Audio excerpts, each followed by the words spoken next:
Greetings, tabletop addicts and adventurers in recovery. My name is Stubbii, and I'm joined by my co-host and partner in everything chaotic and critical, Gygis, and we are talking crit. We'll be covering episode 5, Branching Paths, today. And just to let you know that this episode, I am a little bit unprepared, so we are going to be relying on Stubbii for quite a bit of the information here. So he is going to be departing his knowledge upon you, while I am going to be asking all of the right questions, and he's going to give the right answers. I don't know about right answers, but I'll give answers. So we kind of start off this episode with our cold open, where our soldiers are departing from Dol-Makjar, not Del, sorry.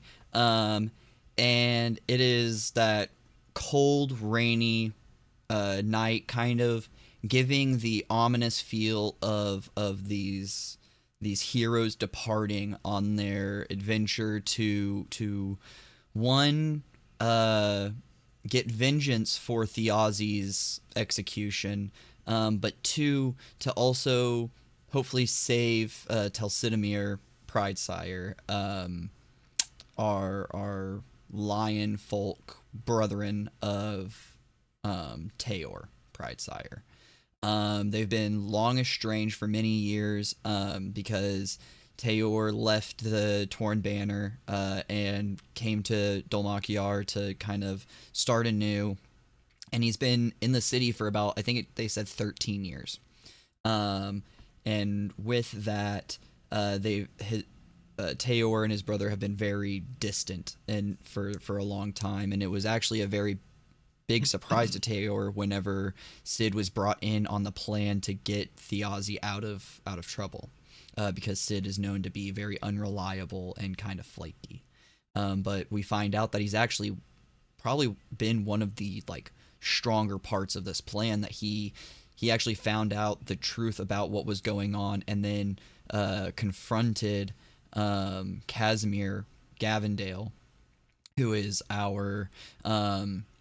he was a part of the Torn Banner as well, fought alongside Thiazi, but he joined the Crow Keepers, a thieves guild within Dol-Makjar that has been a long-standing thieves guild, and with that, he has kind of gotten into the pocket of who is presumably probably the Draconuses, who have paid him to kind of make sure Thiazi dies, and has given him the rights or the deed to a stronghold in the country, or the kingdom, I should say, of Timony. But in, what was the city called? It's Timony, and it is Gormalay, in Gormalay. And that is where our party is heading. They head out, and we get an insight into how each of them are feeling in this moment of kind of a crossroads.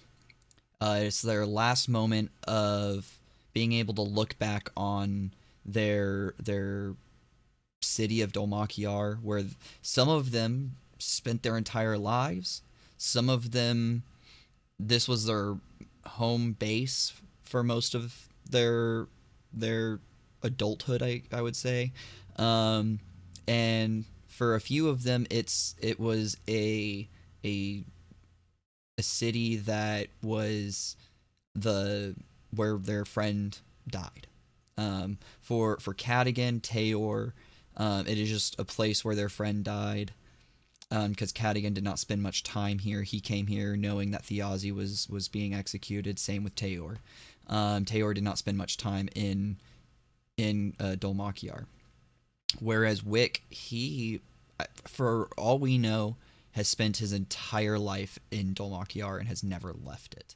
So this is kind of like a turning point for him of like going from living out of the silver spoon to having to figure it out on his own.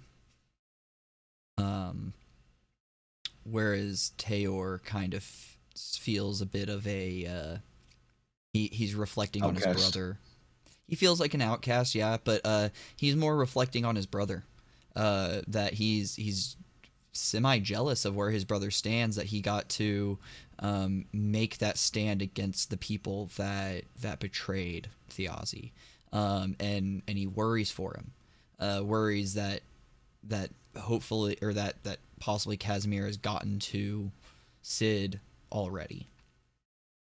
Um, but from there we move on to the Aloy estate, where I was not expecting this at all. Um, Here we have we're brought back to the Seekers and the Schemers, or who are going to be the Seekers and the Schemers. I honestly believe that this whole session was going to be dedicated to the soldiers. From what Brennan said in episode 3, where he's like, "We will see you at the soldiers' table" in episode 5. Which we did, but Yeah, thought they were going to take up the entire time, and I was astonished that we only got a 3.5 hour episode on this one. It like to have touched on all the tables and it only be 3.5 hours. That is crazy. and I will say that's why I'm so unprepared, because I had little time to kind of digest the information from this episode because of, well, life, but also we've been having nearly 5 hour episodes. This one was about 3.5. So I was thinking, okay, 3.5, this should be a little bit easier to digest. But it's like, no, no, no, no. I was definitely smacked in the face by Brennan Yeah, directly because we were talking. Yeah, there's sorry. a lot. Go ahead. Yeah, there was a lot. We were talking earlier in the week that like that man, this should be an easy go of it. Like we were only about halfway through the episode, and uh like it should be easy, but then we just keep getting more and more and more layers. And what was crazy was where I thought we were going to get so much more of the soldiers, we got so much from the other tables. And I felt like we got more from the other tables, in all honesty, as far as like lore and depth from everything. Um, Yeah, it is still a lore drop, and yeah. trying to digest 3 tables in such a short amount of time, just still being introduced to the cast that we have right now has Mhm. been it's been an endeavor. Yeah, it's been honestly a challenge, just because you kind of have to like. Part of what I've had to do is go back and like just kind of break down a lot of the lore and research a lot of the lore that we've had to compile over the last the last 4 episodes. And that's actually a part of what I would like to touch on before we go into this next section, because in whenever we get into the Seekers and the Schemers, we start getting into some of the deep lore of the world. And I feel that unless you've had time to go back and do some research and do some backlogging on all of this, it can get a little hard to follow. So I went ahead and I did the courtesy of going back and doing research on the gods specifically, because that was something that has been touched on constantly. They refer to the Shapers over and over and over again, but we are only given bits and pieces here and there. And then on top of that, there's not a recap given on like, hey, this is what we know about each of the gods so far, unless you go looking for it. Then you'll find some of that in literature form, not in video form, maybe by some other YouTubers, possibly. But this is what I've found on each of them, and I'm going to go in in a specific order. One, Oh, and I just because want to say something real quick yeah, go before ahead. you Yeah, start. go ahead. Is this isn't like just straight D&D lore. This is coming from Brennan's head. This is Hmm. whatever plane of existence that Brennan's mind exists on. This is coming from that. So Yeah. that's not And something easy to follow. yeah, because like there's certain parts of like different, because like obviously in D&D they leave a lot of origins of specific things very ambiguous, and I believe that's that's meant to let DMs do whatever they want with that to be able to create their own world a little more fluidly. But with that, Brennan's also shaped some things differently. So like elves, typically they're not immortal unless they stay in the Feywild. Typically they live to be about anywhere from like 750 years to 1,000 years old. Um, and in Brennan's world, they're immortal unless like tragedy, harm, unless harm befalls them, that they cannot die of age or sickness. Um, so that's something that's different, and there will be many of those as the story progresses, I'm sure. But I'm gonna go through the gods, each of them, kind of give a breakdown. If you have any questions, let me know. Um, I will try to answer what I can because there's not a whole lot out there about the gods. I'm just kind of giving what we do have. And I'm going to go in an order of one, I'm starting with Osgra, the shaper of the orcs, for the fact that he's the reason that the Shapers' War began, for the most part. Um, he was the god of war, conquest, and actually also suffering.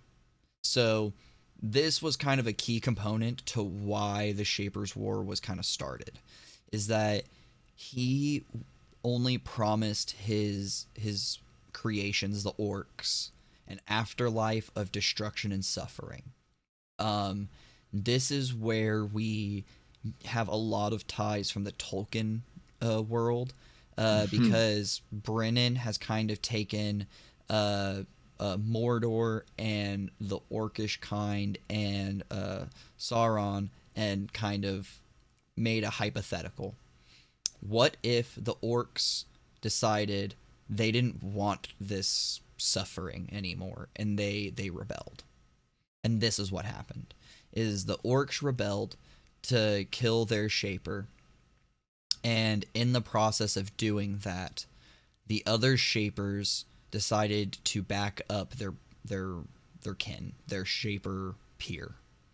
Um, I don't believe they were doing this in a like way of like we believe what he does is right. I believe they did this in a we can't let mortals believe we can be killed, because if they know we can be killed, then they will start coming after each and every one of us. And that's kind of what ended up happening to some extent, because whenever the rest of the Shapers backed Osgra, the rest of the, not all of the mortals, but the mass majority of mortals looked at their Shapers and saw that they were backing the worst of their own kind rather than staying with their creations, with the things that they should be loving. It's kind And of they like their defense mechanism was to hide the fact that they actually can be killed, which we know and is that's true. just that's partially theory on my part. That part is me speculating um why they went. So that could be wrong. That's a theory there. So that could be wrong, but we'll see as the story progresses which way it And, goes. and, and another question on that too is we are led to believe that the gods have been killed, but have all the gods been killed? That's the So question. that's actually a theory that I have. Is that the gods actually haven't been killed. And a lot of times in D&D, when a other planar being comes to another plane and is killed in that plane, their physical form is destroyed in that plane. But then their metaphysical form, will say, their spirit, returns to their home plane and remanifests. So, like a lot of demons, whenever, like in regular D&D, obviously this is Brennan's world, so we could be This again could be a completely incorrect theory, but in regular D&D, like most higher demons, I think it's almost all demons, but most higher demons, if you don't kill them in their home plane, they're not dead. They just go back to their home plane and rematerialize. They can come right back and hunt you down if they want to. So Isn't that's that something kind that of could like, happen. so since I'm coming just from finishing campaign 1 with the Briarwoods, so we've got Silas Briarwood, who has come back multiple times. Spoiler alert. I mean, When if he they dies, if it's a spoiler, then by too this bad. time, by this time, too bad. But when you bring him down to 0 health points, he goes into like this mist form and is going to his like coffin. I don't know. I don't know really how they explain that because they prove themselves to be a little bit too badass.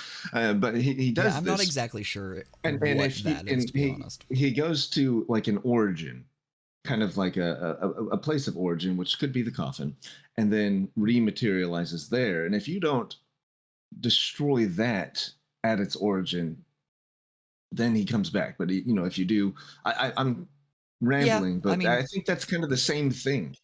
vaguely, yeah, vaguely the same thing. It's just instead of it being like, because like that sounds more like kind of like how a phylactery works, and Right. Vecna. it's similar. Yeah, like yeah, um, it's similar to a phylactery, but slightly different. Whereas like it's just their entire home plane. It's just like literally if it's like if one of like say Tayor Pridesire had this ability as well and left to go to the elemental plane of fire and then died, that would send him back to Ahriman, and then he would be reborn. Like he would just rematerialize in Ahriman. Obviously, that's not how that works because that's not how mortals work, but that's what that would be. And so that might be what it is, and that with that might have like severed the connection to their afterlife. And that might be where your theory from last, I believe it was last episode, could be true, where you were referencing Star Trek, where Right. they Borg. lose that connection. Yeah, the Borgs, they lose that connection, and then they go feral. What could have happened is because their higher planar deity is no longer connected to this plane, that they have now just like gone insane, because now they're no like, I mean, they've lost all like programming essentially that would have give them any drive. And because the shapers haven't come back, or maybe they're never coming back, it could be a, because they talk about how when the shapers came, they defeated the giants, which means there was a time before the shapers, which means that shapers traveled from somewhere else, or they popped up somehow. But I would say they traveled from somewhere else, a different plane. I would agree on that. So I would say either they got their asses handed to them and they decided they're not coming back, or it takes a very long time to either get back to their home plane to rematerialize, for the rematerialization process to go all the way through, or it takes a long time to travel back to this plane. They could be on their travels back to this plane, and at some point we're going to get some divine retribution where the gods are going to come back I'm and rebel hoping again. for that. Which then I we would might think have so. a in-game, like our mid-game or our mid-campaign bosses could be the Taconuses, but then as soon as we defeat the Taconuses, these gods drop into the world, and this is now these will be our level 20 bosses as the Shapers, because the Shapers have come back with a vengeance. So I'm going to be very surprised if that's not the case, because the killing of a god in anything else I've ever read, I mean, not never ends well. anything, it never ends well. And there You is seal a god always away. something. Yeah, you seal a god away, but there's always something ever present, even if it's just one thing. And usually something that is locked away as an ever present being is not happy when it comes back. No, never. So Even if it that's once was benevolent, it might come back and say, these ants need to be destroyed because I'm pissed off now. yeah, because like these ants have learned that they have power. It's Take time to that put them power down. away. Time to extinguish them. Yeah. Um, but yeah, with all of that, he just to finish my little breakdown of Osgra because we trailed off a little bit there. Which is totally fine. A lot to go into. Oh yeah, there's so much to break down. He taught his people to live a very reckless life, kind of throwing caution to the wind and doing whatever, and that's why I think that's kind of him trying to fit his.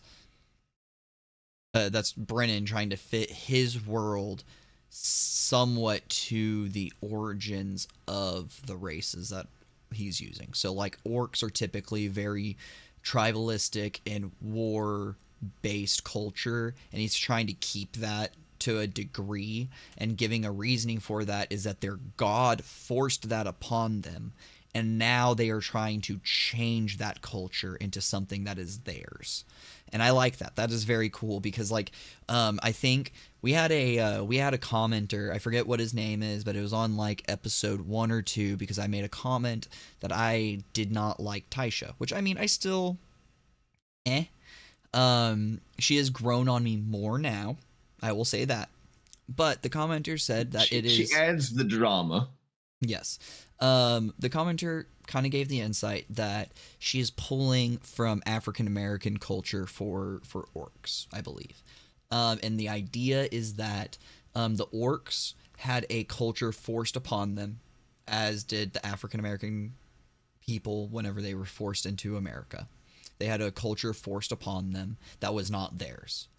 They ended up taking that culture and changing it to be theirs. So what Hal is doing by taking this theater that was originally used to put on plays for Osgra to make sure that he was happy, they are now taking this and changing it to theirs to make it more of a, we are making this theater for us to tell stories for to our people, about our people. And I like, oh, I love yeah. that thought.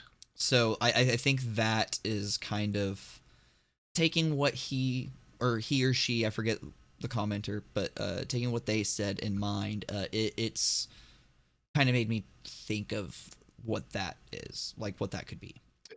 It also makes me think of that reaffirms Belair's thoughts of how he's talking to Hal and he said that whenever I saw your theater, like I don't remember the Yes. whole thing Whenever about I that, but went, he was very happy about that.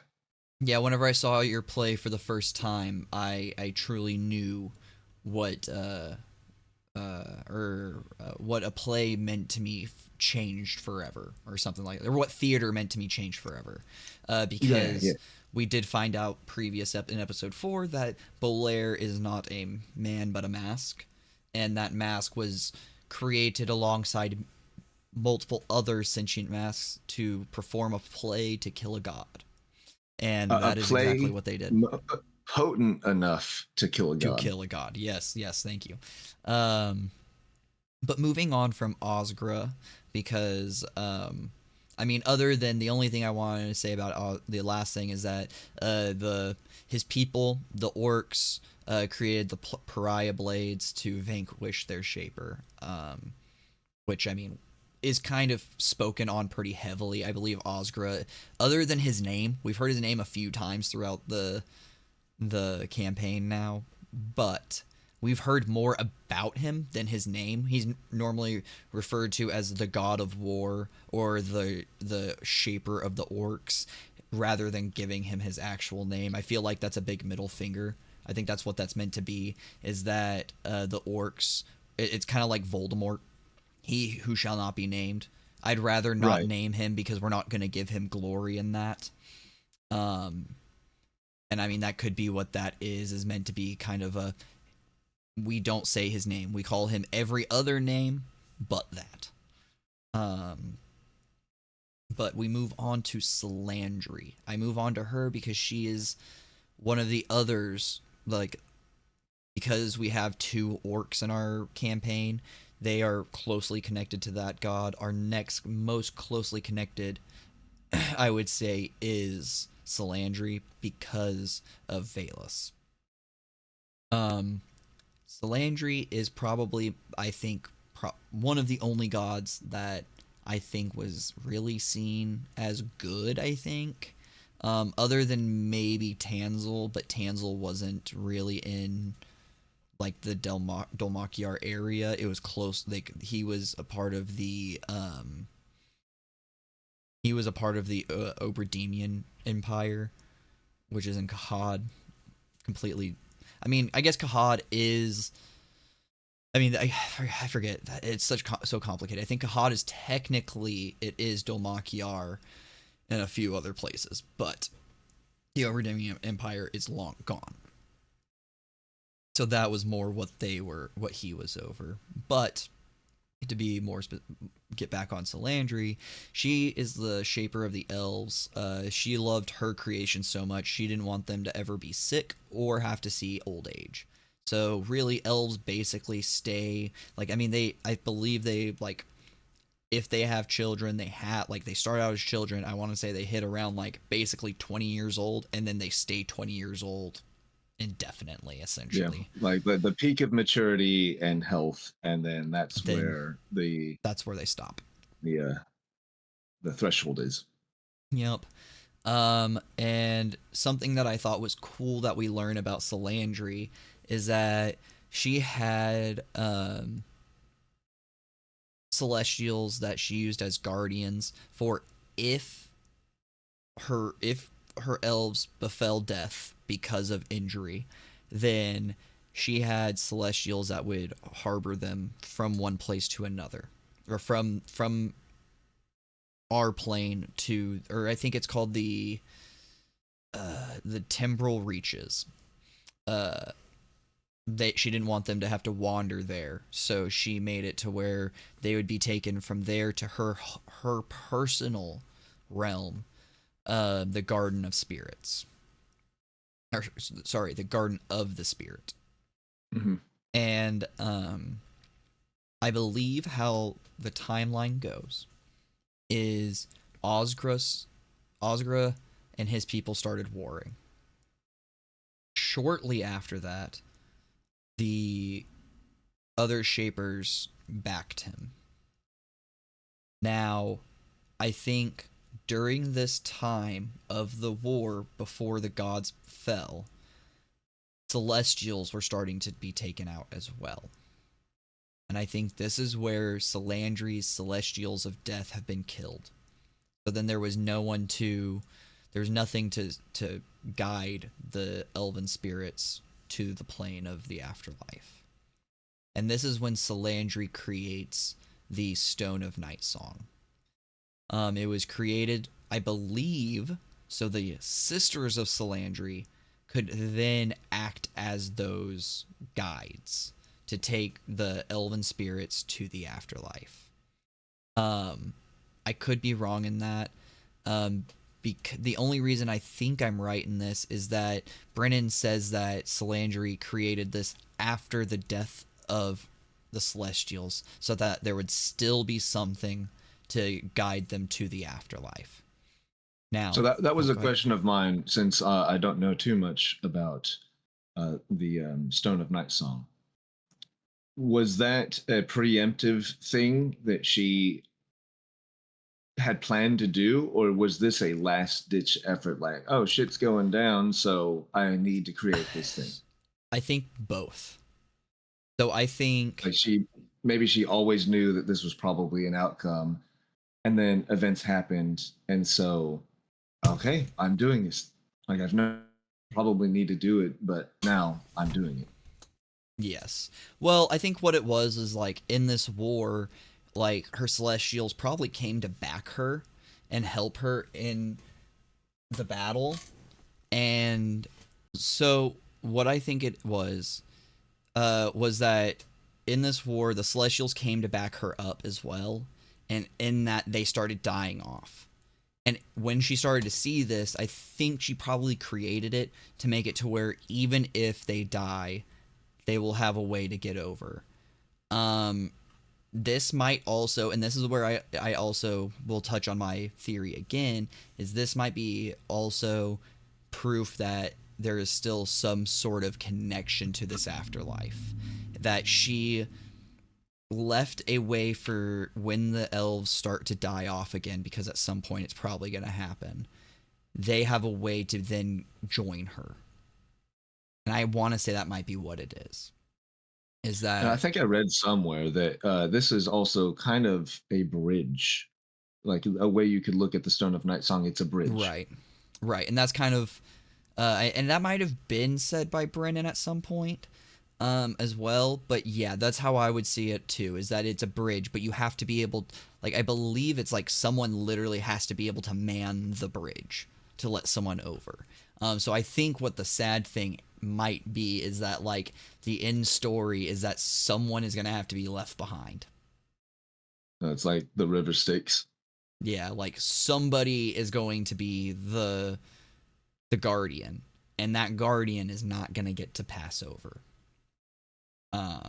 They'll be forever in limbo. Yep, exactly.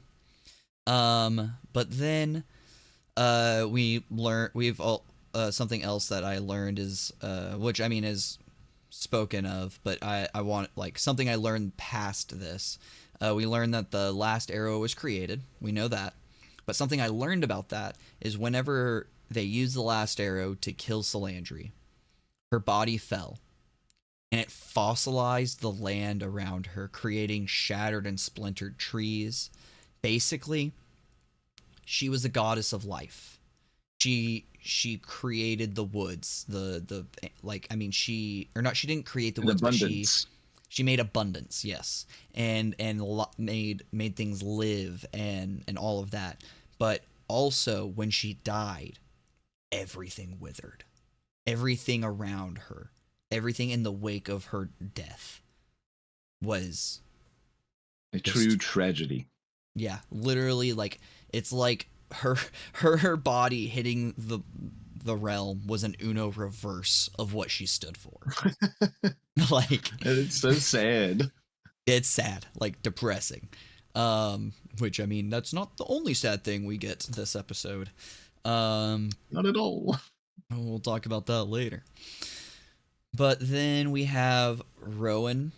Rowan I have in a two-part, because she's the only one we actually have a named celestial for as well. We have Rowan, the shaper of the halflings, the goddess of trickery and Ahriman. But then we also have her celestial of death, the angel of death, Obalad, the sister of mists. Which I'll start with Rowan, which is spelt in a way I would not have expected. It's Raunwyn. I expected the WYN because that's where Brennan and I are two peas in a pod. We love our weird spellings of using Y instead of I or E, and it's a beautiful thing. Which He also I have likes using always agreed J's. with, because Oh if yeah, it was an I would think it'd be like Roween or right. Rowan, Well, like, whereas a Y, it is Rowan. well, even E, like There's no Rowan. Rowine, you know. But either way, It, tit for tat. right. We for her, she is the halfling, the shaper of the halflings.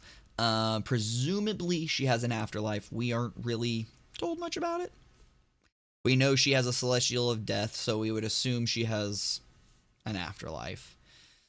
But that's other than the Panto or the Ponto, which is the celestial masks or the sentient masks that performed a play that was meant to, or was so powerful that it would kill their goddess. And Um, it's in my head. I keep forgetting. Were there 5 masks? Was it said how many masks? I think it's 5. no, I think it was. They don't even. I don't think it was said. I think it was just a number of masks. Oh, and something, a correction I wanted to make from one of our earlier episodes. There are 7 shapers. It is not. We said, I believe we said 9 last time. There are 7. There are only, I believe, 1, 2, 3, 4 that we know the names of. We also know there is the goddess of the forge as well. We don't know her name though. I think She where we was. got the 9 from was maybe mixing up things like Rowan and Obalad and considering that part of it. It could have been. It could have been. I'm not sure. I just knew it was an odd number. But And 9 is a very prominent number in pretty much any right. thing Right. ever. 9, you know. 9. But yeah, we only know of the sentient masks that obviously Belair is a part of. But the location of the rest of the masks are kind of unknown. We did know that one of them was in the coffin of Obalad, which was strangely the size of a halfling. That is all we really know of like the locations, because like really that mask disappeared, so we don't know where that went after, or even if that was technically one of the masks. But other than that, for Obalad, we know that she's a goddess, that she had a a coffin that was made for her dead body, that there was that blast ceramic broken mask in there, and we honestly, we don't even know where that coffin is either. We know that we last saw it in the museum in Dol-Makjar, and then after that, that is the last we see of it. Um, Yeah. which Not a lot known on that one.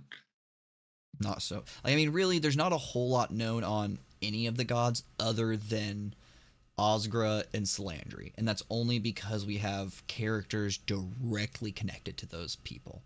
Whereas, Mm-hmm. like, yes, technically we have Belair directly connected to Rowan, kind of.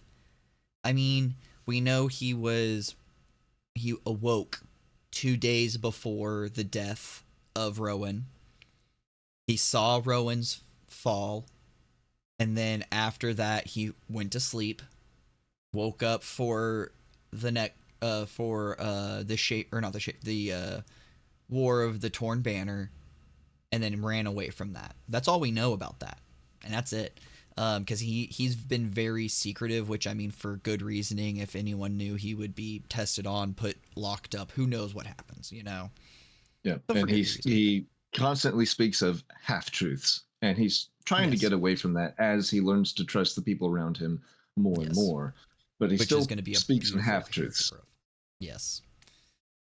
So we'll move on to Tanzel, my last god that I wanted to talk about. Before we get into our next section. He is a god of sun and light. He originally was his height of reign was in the Oberdemium Empire. And he's seen as the source of the light in all the universe.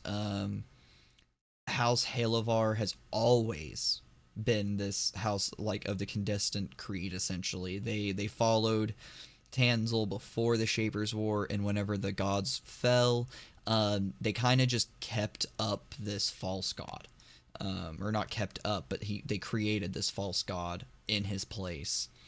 Um, but again, that's like, other than the staves that or the staves that the humans made to give to spellcasters to help kill their shaper. Again, that's really all we know about him, other than that he had celestials that were huge. And that's what makes it weird that Obalad's uh, coffin is so small, is that Tanzel's celestials were massive. And how would if all of them are about the same, how would that happen? Maybe Like a halfling coffin.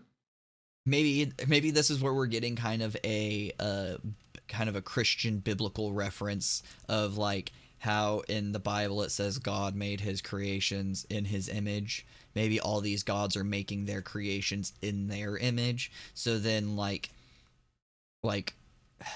Osgra looked like a orc, and maybe Salandri looks like an elf, and Rowan looks like a halfling, and so on. And like, like maybe they look that way, and so then also their celestials look kind of like them, and maybe the only difference between like Tanzel and humans is that Tanzel is massive, is like a giant essentially.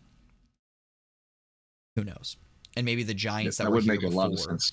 yeah, and maybe the giants that were here before were more like the colossals in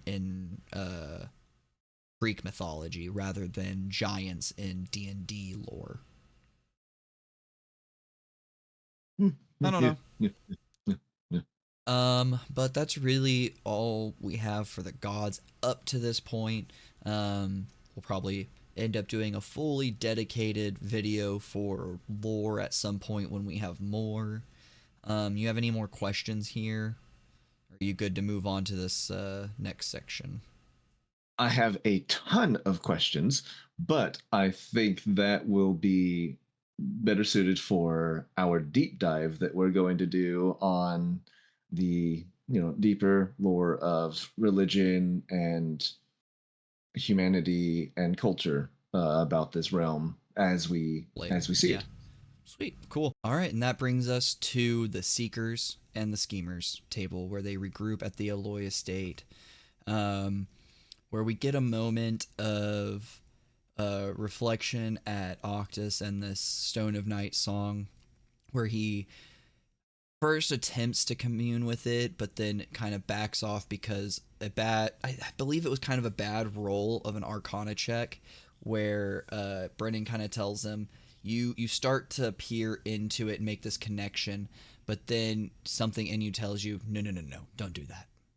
So then he backs off and doesn't do it, doesn't make a connection, and like very curious about what would have happened, if that would have been like a much better role, or even like, I know earlier when we were talking, you had said like, what if that was a nat 20? And that's a good Yeah, point, what if that like, wasn't that 20? Like, what would we have known? Because Brennan doesn't um, do a roll without some sort of consequence. yeah, like there's something that's got to happen because he doesn't do like I mean, like we've always seen with him, like he doesn't do something without there being a purpose. Like, so he's not going to make you roll a die for no reason. He'll just, if it's not possible, he'll just tell you flat out it's not possible. But if you roll the die, that means at least a nat 20 is going to make this successful. At least bare minimum.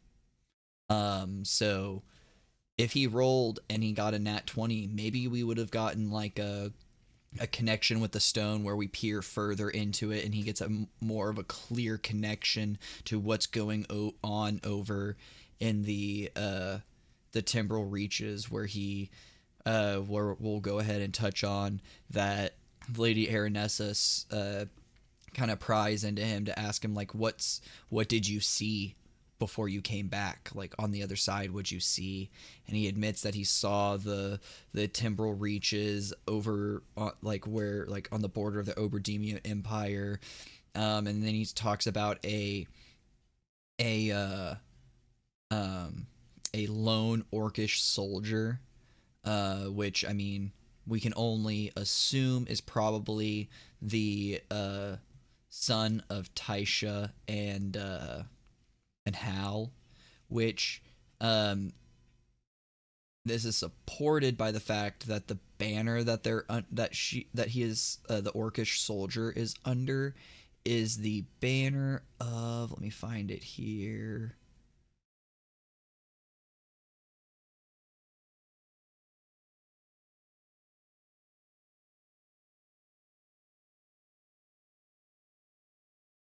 I have lost it.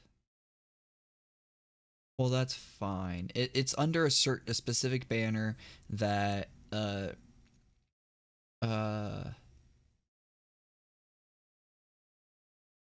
the order of like soldiers that Julian helps like shape them, and it's over. That's what makes it even more The Barrow likely that Guard. it's their son. Yeah, the Barrow Guard. Thank you. Um, so that's um, so then that kind of gives most of the group that is going over there, the Seekers, it gives them some direction, or who eventually gathers to be the Seekers. It gives them direction of where they need to go. Um, but then we have a moment with Sir Julian and Azune, where Azune kind of motions to Julian, "Hey, I would like to talk to you. Let's go outside and make sure no one was following us, and we'll have a moment alone." There they speak on that Azune knows more about Julian than Julian even knows. Um, Azune was present for the capture of Thiazi whenever Julian captured Thiazi, that is. And Azune knows what truly happened that day, whatever that means. And this is Um, also where we start to learn that because Azune was kind of a, I'm just going to say it, a boring character, but now we are seeing the depth of what he actually knows. He's holding back quite a bit, very and much so. he knows much more than what he gives off. He's very observant. Yeah, we're just now starting to get to peel back the layers of the onion that is Azune. And this is what I've been waiting for, because I agree with you. At the beginning, he was a very plain, bland kind of character that just like I watched like I formed my fighting style to the men that I grew that I was molded around, that I looked up at Taor, him with his shield and flail, and then the aggressiveness that Thiazi brought to the battlefield, so I just kind of imitated theirs. At first that felt very baked, like very bland and Mm. just surface level, and it didn't set well with me. But now that we're getting more about him, it's more of like, no, he's not just a blank slate that just copies whatever's around him. It's more of he's an observative type, that he's the fly on the wall that sees all that's going around, and absorbs everything, takes all that information in, and runs with it. Does what he like sees, assesses the situation, and takes the best route that needs to be taken, is what it seems. And we see And that. we're seeing that now. Yeah, now we're seeing that where Azune is proposing this kind of deal with Julian, that, hey, please trust these people that are in this room. You're surrounded by people who want to be your friend, and they want to help, and they want to kind of link arms with you to try and solve this issue. And all you have to do is open yourself up, and things should start working better. And if you do that, then whatever story you want to tell about that day when you captured Thiazi, I will tell it. And that made it seem very much like, did Thiazi turn himself in? Did someone else capture Thiazi and Julian took the glory? Like, what happened that day? Because obviously it's not what we think happened, or what we originally were led to believe. Right. And as um, if I'm not jumping too far ahead, just to throw this in there, because I think it's a very important part to pay attention to is Azune is really trying to connect with Julian at this point to get him to be like, hey, we're on your side, you're on our side, and these people around you, they are your friends. You need to trust them. You need to find a way to connect with them. And he just says, "Does it please you to see my family laid low?" And walks Yes. off. Yes. He has a very he assumes I feel like he just assumes that everyone that opposed him or has ever opposed him Still finds does so. joy. Yeah, that, and finds joy in his downfall. When in reality, we're all humans. We're all fighting for our own beliefs. And some people see that. Some people understand that, hey, the person that sits across from me isn't sitting across from me because they hate me. It's because they have beliefs that they're standing on. And Azune is one of those people. He sees that Julian is not someone that truly hates me. He might hate what I stood for back during the Falconers Rebellion, and that's okay. He has that right. Now we're past that. Now we're on to a whole new problem that's much worse than that. We need to come together to try and find a way to rebuild this city because it's very obviously broken. And it's awesome to see that Azune is that character, that he's more than what we thought he was, and that he is hopefully even more than what we're seeing now, because like it seems like we're just now peeling back that first layer of that onion.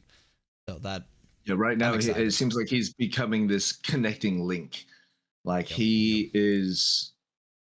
he's not high enough to, seem like royalty or high station or anything like that, but he's also not low enough to where it seems like he's biased amongst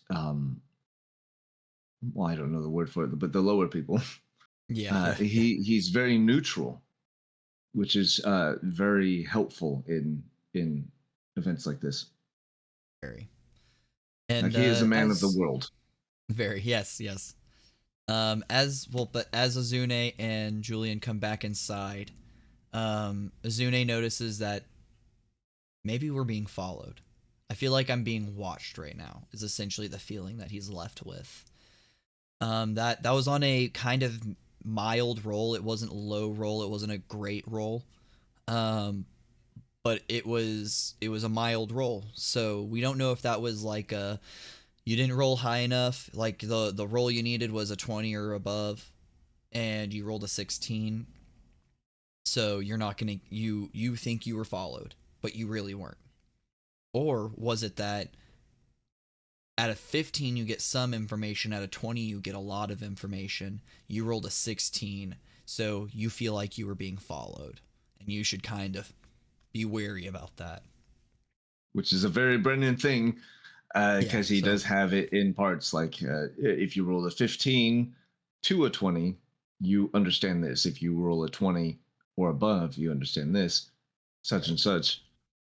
But there's also that part of Azune's character is, are you paranoid? Right. Do you is feel like this a you're part of always your being character? Right. Yeah. So we'll see as the story progresses there.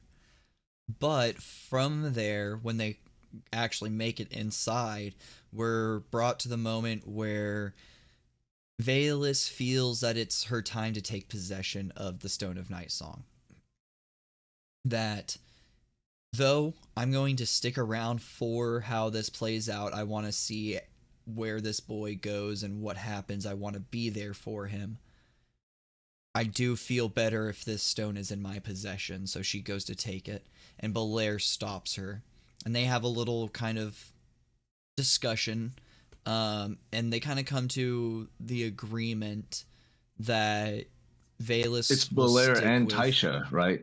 Because Taisha was just like, hey, we need to have a conversation. Yeah, but Belair is really the one that actually imposes himself, because he actually magically imposes, using command to force her away, and then from there tries to silence her, which then she passes, and they come to an agreement that she'll stick with him and stay by Octus's side to protect him and help him, but also I also found it interesting that if you watch it, Ashley playing Valis, she actually uses her acts her like coat. because like that's how she's just like, I take a piece of my she's fully acting everything out. Like she's not Yeah, just like she's not touching it with her hand, which I think yeah, is very important to note. She's not touching yeah, it with her hand. She's going to touch it with the cloth of her coat. yeah, yeah. Which is a key thing. Is like, is it because she doesn't know what it'll do, or is it because she knows what it will do? You know. I think she's 800 years old. I think she knows much more than she's giving off. I mean, she could, but she could also just know only vaguely what this stone is and not really, like, we've never touched it because we're not supposed to. So I don't know what happens if we touch that thing. You know? It's like, Right? yeah, I protect Pandora's box. Do you know what's inside of it? No. No, we've never opened it.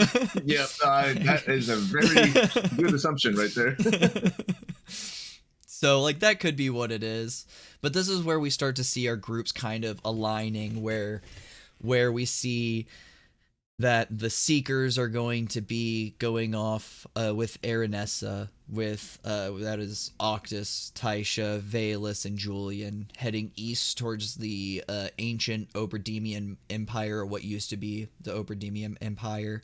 And then we have the Schemers, which is Hal, Murray, Azune, and Bolaire, staying behind because Azune makes a very valid point, and this is linking my earlier TED talk about the Shapers is going to come in handy, because Azune starts speaking on the Shapers' War and how the Halovars and the Draconuses sided with the gods, while the Royce, the Cormoray, and the Eisfazen families fought against them. And this gives us some insight into the history of the world, like, and this is kind of very important because this gives us kind of as Azune said, because we didn't touch on this earlier, but Azune presents a sentiment to Julian that, like, our past come to haunt us. They're going to come back into our futures, and when that comes back around, he will tell the story that whatever Julian wants to tell. Well, I believe our history is going to come and haunt us later. And that's what's going to happen here, is that we need, like, we're like, this is a big dump of information of like what we're probably going to see in the future, or what we can expect to see, because the Draconuses and the Halovars were on the side of the gods. That's an interesting thing, that they are the, like, leading houses modern time, but they lost the Shapers' War. How does that happen? That doesn't happen, actually, ever. You don't And see. we've already experienced something impossible. Yeah, so that's an interesting little tidbit, that they sided with the Shapers and lost the war and still have all this power. So that's going to be an interesting thing, especially when life is constantly happening, and that's kind of what the Royce family's, like, thing is that they are, like, the closest thing to the fairy, or to fairy realm, and the Draconuses are the closest thing to death. All connection to death has been severed. Which, I mean, And I had a question. It was mentioned that I think Murray, because of her, what is it called? Divine something. She has some sort of divine connection, and she well, has an she's a understanding that diviner. She's a diviner wizard, which means she's divination, not yeah, divine, not the and I think it was said divine, that she but that she can, like, yeah, it's more of like fortune telling than right, and so she has an understanding that that there are coincidences. And sometimes, yes, a oh coincidence is a yes, coincidence, but sometimes things happen like a alongside each coincidence other. is a sign, essentially, or it means Right. something. And Like that sometimes like it's not a coincidence. Like sometimes, if if Brendan might be going with what I'm thinking he's going with, like things happen in threes. So we have um, the Stone of Night Song and the Coffin of Obalod. That's Mhm. two. Do we have a third one? Because if we're going in, sometimes things happen in threes. I mean, There we might could be a have a third third one one. that we don't know about yet that is to come soon. We don't know. That could be something. Um, we could also have the fact that maybe the Taconuses helped start the war of the Shapers to completely disconnect the realm of the dead so that they then could build a a shade and dead army to then rule Ah, with. yes, which we've already seen. Yes, we've already seen them using this. So like it could be that At least that we they know of. Yeah. they sided with the gods to then have like that sympathy point that we lost. We're just the losers. We couldn't do anything, and then we start building our power over time. And now that the gods are gone, they can't stop us. And if we have this army of the dead, nobody can stop us. So then they rule as the gods from then on out once they have the means to do so. And I believe that's what this is the butterfly effect of, is that they are flapping the wings of their plan to start the ripples of world domination essentially. So we'll see Food for what thought. route. Yeah, fruit for thought. um but they go off into their separate directions where um the schemers stay to try and make the rest of the Sundered Houses turn on each other and kind of implode on themselves, whilst the seekers go out towards the east, towards the temporal reaches, to find out what is going on and possibly figure out why, or like what, like if Hal and Taisha's son is over there, if he's okay and what's going on. As the seekers leave, we're left on the final image of this magpie hatchling looking over the gray dawn uh, of the new morning, and looking over Dol-Makjar and having, I mean, no other choice but to be hopeful about the world that it lives in, because as a newborn there is no other choice but to be hopeful. Because if you're not, then what's the point of being alive at that Because point? he You know? mentions that it's like I've always noticed this magpie, but this is the first time it's actually seems to notice me and talk to me because it pecked on the window. Right, right. Yep. It was just a beautiful. I think it was meant to mostly be just a beautiful symbolism of like there's Mm-hmm. hope in this world. There is stuff to fight for. You just have to fight for it. And then I think that's Which I want to say all. one more thing. Yeah. Given that metaphor, um, it was said that this magpie was breaking down the shell of its newborn. Uh, I didn't really understand that, but I think Well, I think it if that's was breaking down the shell to release it, no, I think it maybe was the adult magpie popped out of the way, and then you could see the baby magpie popping its breaking through the shell. out of the breaking out of the shell. And that's what he was talking about, is that it was Okay. having to struggle and fight against the shell to make its way out, to then see the hopeful new world that it has been presented with. Yeah. And So just that's kind of the route it was taking there. But yeah. So I just wanted to emphasize that just because of the heavy metaphorical um, aspects of this whole story. yep, yep. Right.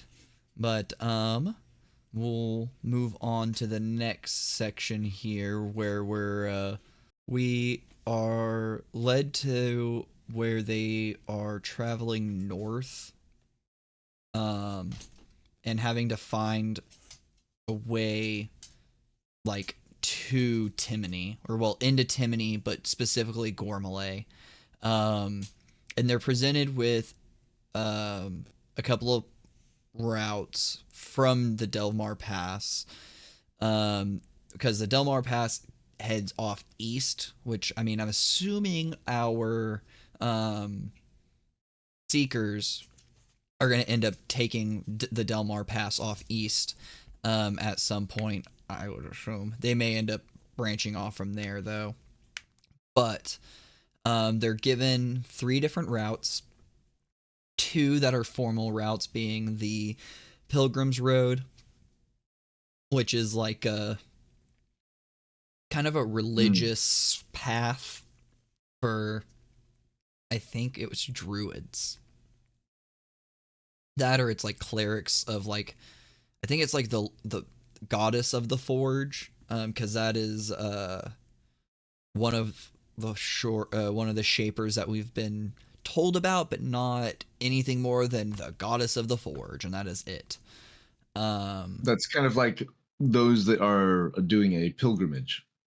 Right. I believe so. I would assume so, because it says Pilgrim's Road, so that's like, I mean, I'm assuming the same assumption you're making there. Yeah. But and then from there they have the King's Highway, which he also refers to as the King's Road as well. He kind of goes back and forth, which I think that might just be a slip of the tongue by Brennan, because he does that sometimes. He has so much going on that he here during the rest of the session he slips between Sid and Casimir, like swapping those names back and forth on accident. Oh yeah, and even he corrects himself once, or they correct him once, but then they miss it a second time. The second time they missed because he was like, they were trying to find footprints of Sid, but they couldn't find the footprints, and he was like, "You're trying to find which way Casimir has gone off," and they don't even notice that he says that. But it's just like the 2 names are so Sidamir and Casimir, like they end in the same last 4 letters. Yes. So, and I think it's like Marisha is renowned in this community for taking notes. Like, she has taken the most fantastic notes. But then we have also Laura Bailey, who's just very detail oriented. Yes. And so they both are able to call someone out. And I forget who it was, but I think it was actually Laura who called him out. Yeah, it was Laura that time, because that's on one of the times. Yeah. But yeah, they through some bad rolls and a guidance re-roll as well from earlier, they find out they should probably go through the Dahapshanee Woods, or forest. It's kind of a cold climate rainforest is the way he describes it, and that it would be the route that they could take, where it may not be the fastest route, but no one's going to follow them that way. So anyone that would be trying to follow them probably wouldn't know to go that route. So that's why they go that way. But before heading out that way, they stop at this like inn that has a few gibbets hanging from the post, and one of them has a thief in it named Abelang. He's actually a thief that knew Theazi and ended up knowing Thimble as well, and recognized her. Yes, because at one point they have a bit of a discussion, and at one point he goes, "Oh, Thimble." Yep. Oh, She's Thimble. Like, oh, because you know me? They were trying to bribe him to like not know where they went, so that like, oh hey, if anybody asks, we didn't go this way, we went that way, even though Wick completely screwed that one up. They gave him some because even Travis's character, like I think Travis went out of character. He's like, "Shut the fuck up!" I lost it at that point. Yeah, I was just like, it was too funny. But they tried to bribe him with some fruit leather, and they give him the symbol of the Candescent Creed and all that. And whenever Thimble goes up to give it to him, that's whenever he recognizes him. It's like, oh, Thimble. And they kind of have a moment where he finds out that it has been executed and the plan didn't go over properly. And I keep forgetting that Thimble is like 4 inches tall. Like I keep forgetting how small she is. Right. Which comes up later. Yep. And then she punched my mic here. My bad. She pulls out her lock picking tools and picks the lock and gets him out. And that's where we find out that his legs are just completely numb. And Tayor comes over and heals him some to allow his legs to work again and gives him some gold. And can I say one thing? Yeah, go ahead. What? That I just thought was also hilarious in this whole interaction was they're next to an inn. Do you remember the name of the inn? This whole like tavern or whatever it is. I don't know. I can't remember if he actually said the name of the inn. They might have said it later on. I might be jumping the gun, but there's a point to where he's just like, "What are you doing here?" It's just like, "Well, we're looking for a place to stay," basically. And so he's just like, okay, so he swings himself with his numb legs, bumps into the side of the building. He's like, "We've got people that need beds," something like that. And because they're looking to like tie up their horses. Yep. And I found that hilarious because this is the tavern imprisoned, but he's still being helpful. Says a lot about him. Right. Well, I think what it is he knows he's his best route of living a little bit longer of a life is to like please on like passerbyers and like be like, "Hey, would you give me some food because I did that for you?" But I think the tavern you're talking about is Abelang tells them that if they take the King's Highway, that there is the Fiddle and Drum Tavern that they could like use his name to get a discount on a room over there. I think that's the one that they ended up giving a name to. I think this one, I don't think they gave a name for this one that I can remember, but he does give the information that the Draconis caravan with the Crow Keepers, which would presumably be Casimir and his gang, moving on the King's Highway. So they knew that at least for sure, Casimir was on the King's Highway. They knew that one for sure. He did not see Sid come through though. Which then, with that information, and they've released this man, he's on his, he ends up actually taking their horses and going with them because they're riding away, presumably to probably sell the rest of them. Are these for anybody? Like, are these for anybody?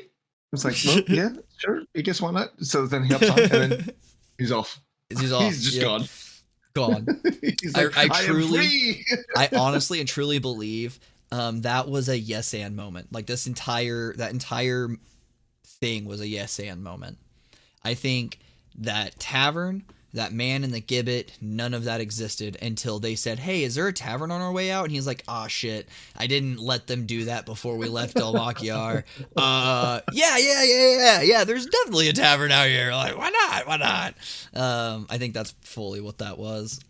Which, I mean, there is a moment in Brennan's eyes where, like I've said before, he definitely reminds me from like he could definitely be the clown from It. But he does this thing to where he is watching everyone. He's studying. I think Brennan is studying the very movements of everyone at the tables. And then you have this off moment where a question is asked, and then he looks forward. He's not studying everyone anymore. And this is where he's looking at himself in a sense. I think more than right. I think that is the exact happening of that moment. It's just like, is there an inn? And she's like, yes, there is Yeah, an inn. There why happens not? to be an inn. But I just wanted to touch because like I think that just shows his game mastering. Like it's just amazing. He like in a moment just like literally thinks for a second to himself, yeah, there's an inn, and there's also a man on a in a gibbet that's been there for a fortnight that actually knows Thimble and knows Thiazi, and he presumed that since they're here that Thiazi must be free, and like And blah blah also, blah, for like some had this reason, he entire is a story worked bell up. Yeah, yeah, yeah, because yeah. he rings himself. Like, Yup, you've got customers. yup. So moving from there, we move into the Dahapshanee forest where they're traveling through. He has them do multiple different survival checks to make sure they stay on track, which leads me to one of the sadder moments to me, because Thimble uses up the bardic inspiration that Hal gave her. And I was really hoping that we were going to get that way later on in the story. I was hoping she was going to hold that in her back pocket and pull it out of nowhere, and it was going to completely save the day.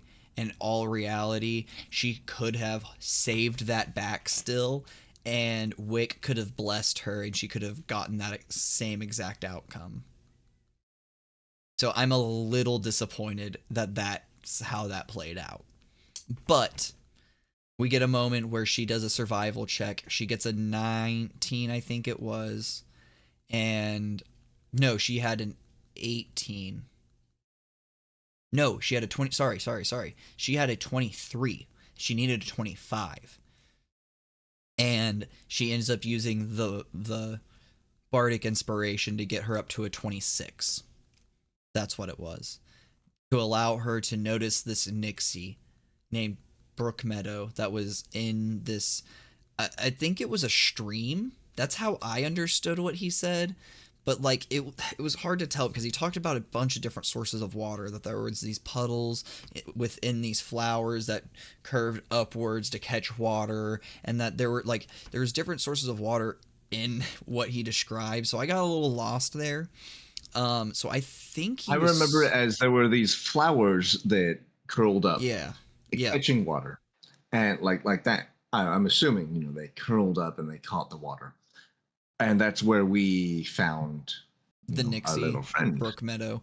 Okay, so then these must be some pretty big flowers because Brook Meadow was supposed to be about 6 or 7 inches tall. To be sitting inside the water and then to pull Thimble in there, and yeah, it must be a fairly big flower. Because So Thimble that's is where I about got a little 4 inches confused. tall, right? Right, And but then to Brook fit all Meadow of is that about in 7 inches. right, So but to we've fit got all both that of in them there, yeah, it had to be a fairly big flower. So that's where I got a little lost, as I thought maybe there was like an actual stream that she was sitting in, and that's how that happened. But either way, whatever happened, she was in the water. She pulls Theater of the mind. Thimble in. Yeah, theater of the mind. It's a little. It's all up to whoever is whoever's listening, really. But she pulls Thimble in and creates this little air bubble so they can both breathe and talk inside of it. And they have this little interaction where she makes sure that Thimble's okay, doesn't need any help, refers to that there's trees that she knows that could kill these people. So obviously there Which I are thought was fucking hilarious. sentient trees that will attack. So that's going to be interesting to see if that comes up later. We learn about the Hawthorne Glade that is a sanctuary for Fae exiles, because we also learn that when the Shapers' War happened and the Shapers were killed, the gates to Fairy, which I think is the Fey Wild, I think that has been confirmed that Fairy is his version of the Fey Wild. I've been wondering that too, because he says the fairy, but then also calls them fairies. Yes. So are I they think fairies Fairy of the fairy? I Yes, think they're it's the fairies Feywild. of the fair, which fairy is the Feywild. Yes. I believe so. And when the gates to fairy closed, which means like there was a connection between the two realms that was completely open. They had full access, is what it seems.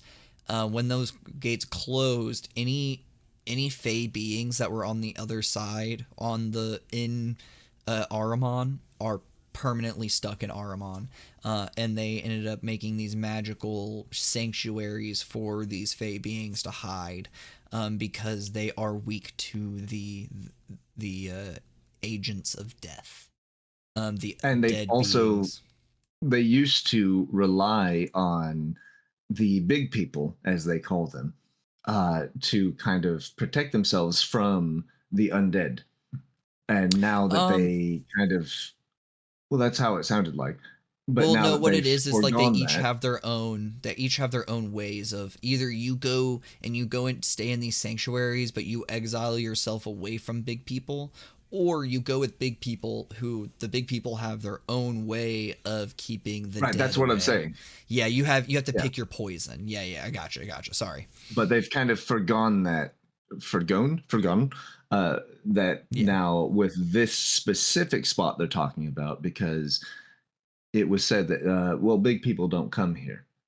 Yes, because they were talking about an invisible line that cuts through the forest, talking about a border, the border of countries. People don't typically go near their borders because typically that means you're about to fight. So unless you're going to fight, you don't go near the border. And then they've also, I think, built up a thing where it's like they don't know we're here.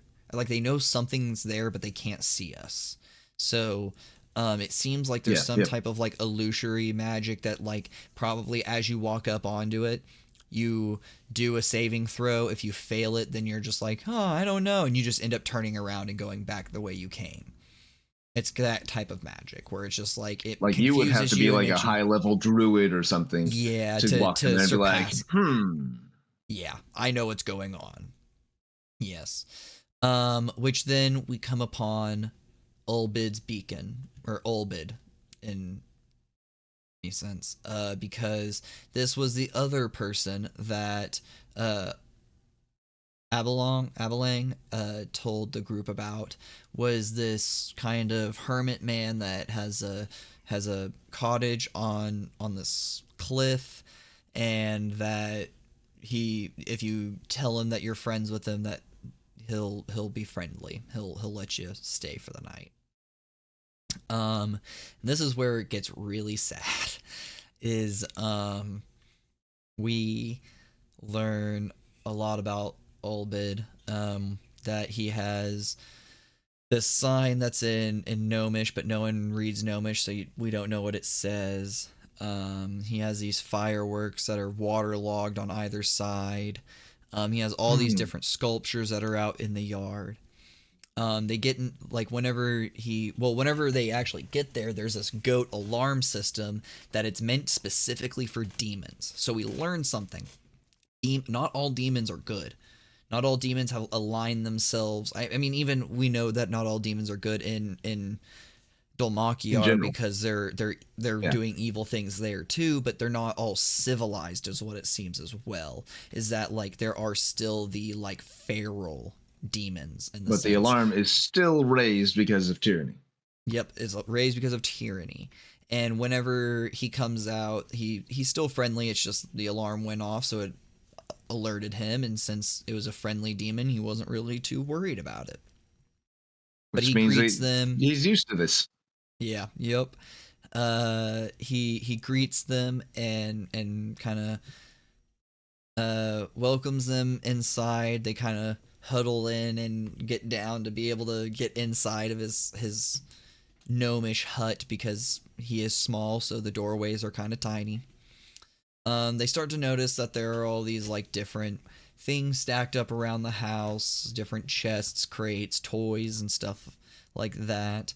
He talks about how his daughters have moved on. It's for hopefully if he ever has granddaughters, they would get to play with them. Not gonna lie, this scene literally had me crying. I was I was watching this in the morning while I was getting ready for the day, And yeah, that was a very depressing morning, I will say. Cuz as the group gets to eat their meal and talk with Olbid and hang out, they learn more and more, which it really starts to make you lean towards like this guy's kind of suspicious. He's weird. Like it his wife is gone. His daughters aren't around. It doesn't seem like he's had visitors for like it doesn't seem like his daughters have been in for a while and blah, like all these things. And then as the night wears down, he goes out and he puts out this beacon lantern, and Cadigan notices it, and he's like, is that to let others know, hey, come on in, like you're safe here, or is that meant to be a beacon of like, hey, I've got victims, come get them? And he kind of keeps an extra lookout because of it. But as we learn during the first watch of the night, Tayor stays up with Olbid and talks about their lives, and Olbid looks anxiously out at the valley that's out below the ridge of where his house is built upon, and Tayor notices it and pries in, and he talks about how he constantly makes sure that the house is ready for when his children return. And Tayor asks, like, how long has it been? It's been a while. Tayor brings out his banner and says, I understand the need to keep things tended to. And Olbid notices and recognizes the banner. It's the marker of the Torn Banner, the Falconers' Rebellion, and he makes the comment that my daughters heard the cry too. That his daughters actually grew up as kind of tomboys. They loved army men and fake fake weapons and armor and the rough and tough things of life rather than the girly things. And they ended up taking up arms whenever the Falconers' Rebellion started and joined, and he hasn't seen them since. That they have been missing, and he has been staying up. Go on. I have questions. Yeah.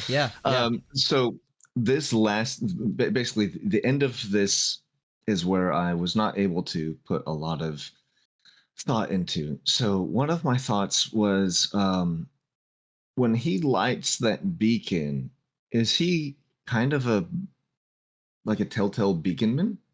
Is he a spirit? No. He's putting out a beacon that, or if his daughters are trying to find their way home at night, they will see the light at the house and be able to follow. So he is very much physical. Like he is a human. Yeah. I mean, not human, around. But he is a physical, still around. It is that he has he can't leave his post from where he's at to go looking for his daughters, because he could be looking his entire life, and during that time they could have come back to this house to find their father, and their father could be gone. How long would they stay before they go start searching for their father? You know, like he has to stay here in case they come back. And he lights that lantern every night to give them a guiding light home. And that's what I mean. Like, I was bawling about this. Yeah. So what does he light the lanterns with? It's a lantern.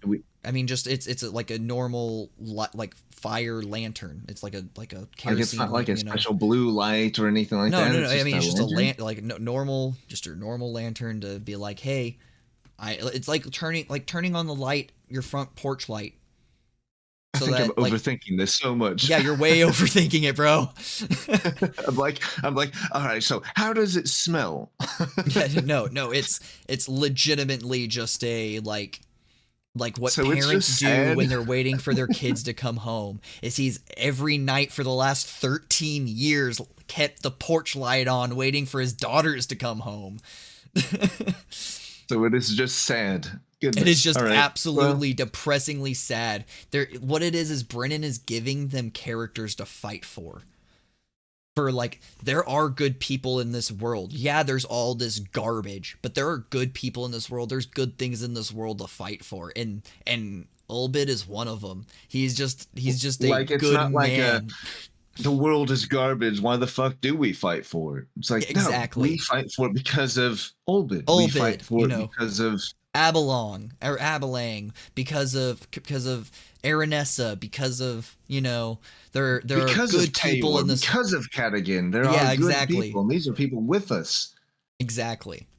I love it. Um, yeah. And So like, oh man, it's so happy, but sad. sad because like one thing they do talk about in the cooldown is that is partially that is that like, hey, this is just a sad moment, that like this was meant to be a seed of like, if you ask the right questions you're gonna get a real sad story. And he We asked also the right touched on, questions. right, they asked the right questions and got the right things. And one of the things they touched on is that like the beauty of there being three different tables is maybe the daughters are around, maybe they are alive, maybe it's not the soldiers table that gets to see the daughters, and it's only the seekers that meet the daughters, and they have no clue about Olbid. Oh god. It's gonna be so like emotional Tragic, like that. bro, tragic, because the thing And I'm is like, such a sad sap too, because when that happens, I know I'm just gonna be over here like, not on screen. You won't see this, but I will be crying. oh yeah, and that's what I'm saying is like, during this I was crying. I was just like, oh my god, this is so sad. Like I feel um for it. yeah, yeah. And then we have Cadigan. After we get that sad moment, we get a little, I don't know if you noticed this little nugget as well, but Cadigan also has a little sad moment where he picks up this little toy that it's like a moldy, like has like dry rot little doll, and he just kind of crumbles it up in his hand and throws it, and it like tosses it into the woods. Um, do you know what that moment was supposed to be kind of like implying? This is the pretty much the last parts that I was able to Right, even right. try to keep up with. So that That's part why I I'm asking missed. it this way. That's why I'm asking it this way. Is I Mhm. know you may not have caught this. I Um, did not. Please he enlighten me and might the have a audience. daughter. He might have a daughter somewhere out there. He looks at this doll that would have been owned by a little girl, and he at like has a moment of like this like resonance with it, like sadness, this emptiness towards it. Was it sadness or was he like, I mean, I think sadness is implied no matter what, but was it like he's holding this thing and it's starting to bring him back to something that he doesn't want to be brought back to? So, Well, and right, I don't want right. to be Like, brought is it back to bringing him that. back to his daughter? Is it bringing him back to the thought that he's abandoned everything that he's ever loved? He's abandoned. He joined the Falconers Rebellion, got with these guys that he grew to love and become his brothers. But then, as things got hard, he abandoned them. Because that's my assumption of what his backstory is that he's a again he's a uh abandoning the battlefield, whatever it's called. I forget what that's called, but um he's left the battlefield there, and then he goes and he builds this family because he's trying to start over. He gets with this girl, gets her pregnant, has this daughter, gets scared, abandons them, and now he's exiled himself completely from society, made himself one with the forest, and his only companion is this wolf that he bears beside him, because he can't trust himself to be with people that he loves, because he will only leave them in their worst time. and when they need him most. And I think that's the character we're left with that's going to have the actual character progression of redeeming himself and not abandoning the ones he loves now and fulfilling the task that he has been set with, of like hunting down Casimir and trying to make right what he's made wrong in the past. If he was here, maybe if he would have stayed for the entirety of the Falconers Rebellion, stayed alongside Thiazi and helped with the planning of this escape, maybe Thiazi would still be here. Like now he feels like he has to redeem himself because he did abandon his friends, and now one of the greatest of them is gone. Seemingly greatest. Well, I mean, like greatest in terms of like accomplishment. He's accomplished the most out of everyone. He probably like, whereas like they're all level 3, he was probably a level 15. Like right. There was just a great gap between them in skill, prestige, accomplishments, like everything. He acolytes and all that. Yeah, I mean he married into a noble house, one of the Sundered Houses. He accolades, you had it right. Yep. And then he was like basically running the underground world of Dol-Makjar.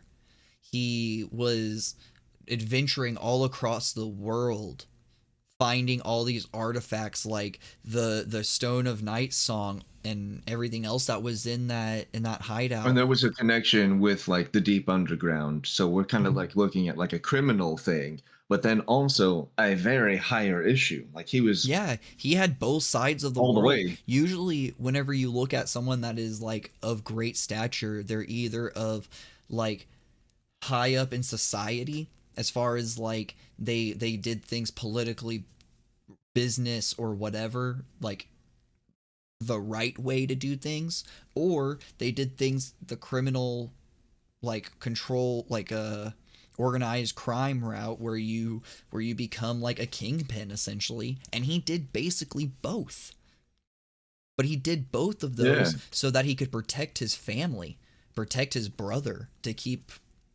all the bad away from them. So like honestly, which is interesting because you could take one step this way and see, man, you have helped a lot of people, like you are a good person. Or go over here and be like, you're garbage. Criminal. Yeah. You are hurting people. But honestly, if you only look at it, if you if you look at it from basically from Hal's perspective of he's done this all to protect me and my family, the ones that I love. It's like, yeah, he's done a lot of bad to a lot of people, but it was in a way to try and protect the people that he loved, that he cared about.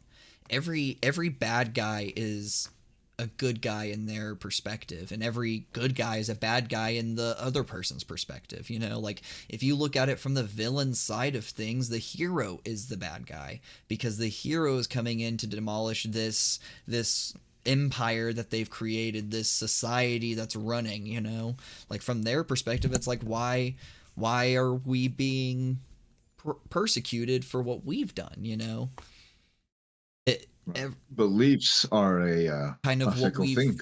That, but like also what we've talked about before is that the winner of any war writes history. So like whoever is in power at the time is technically the good guys and the rebels are the bad guys. Or if you are writing it as Star Wars, or the vice versa of that. If you write it from the perspective of the rebellion, it's like we are taking over this tyrannical rulership that has oppressed us for many, many years.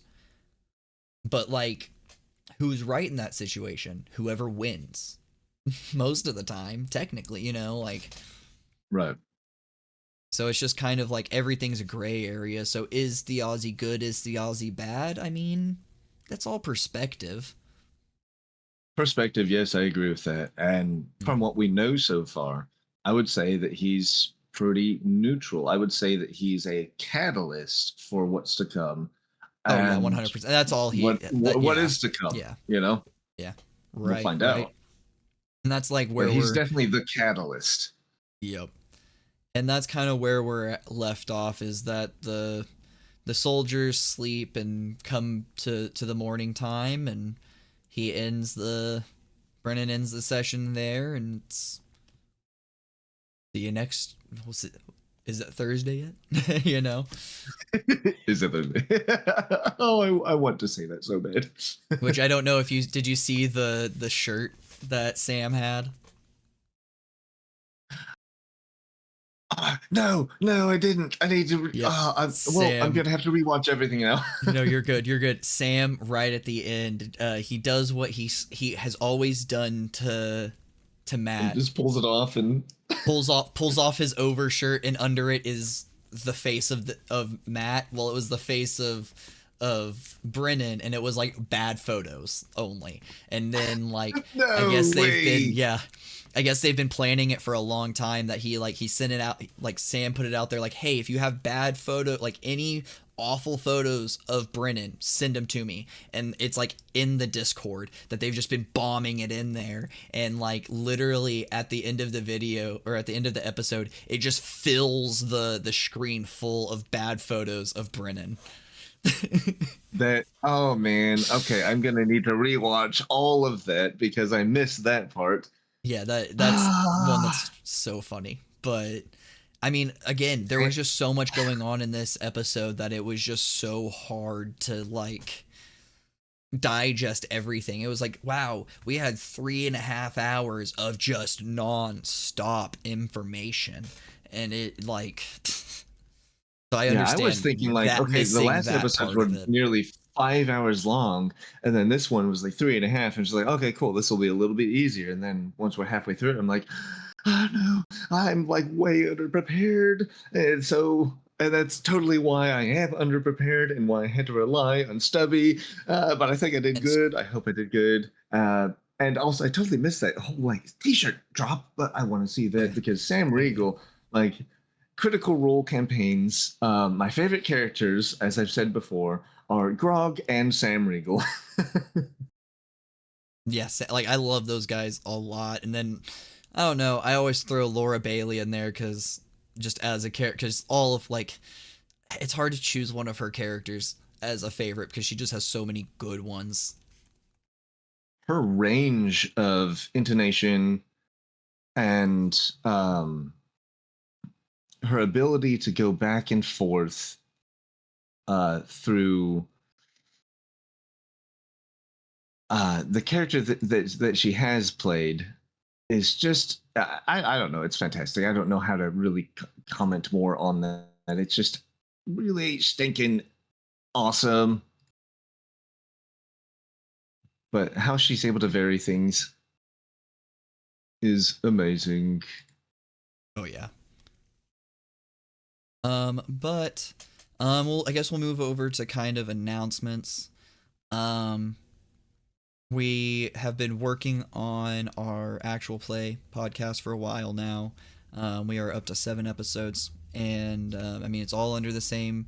Here on YouTube, it is the same over on Spotify and anywhere else. It'll be a different page.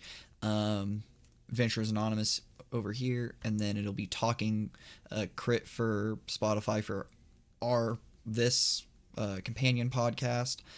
For the actual play, it'll be the Ashen Realm, and that comes out every other Friday.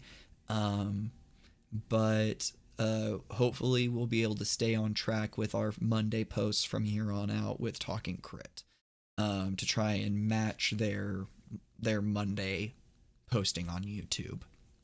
Um, but do you have anything that you need to say, Gygis? I'm going to do my best to be a little bit more prepared next time. You know, life, work, and all of that gets in the way every once in a while. But thank you, Stubby, for the amazing amount of effort that you put Of into all of course. this for all of us.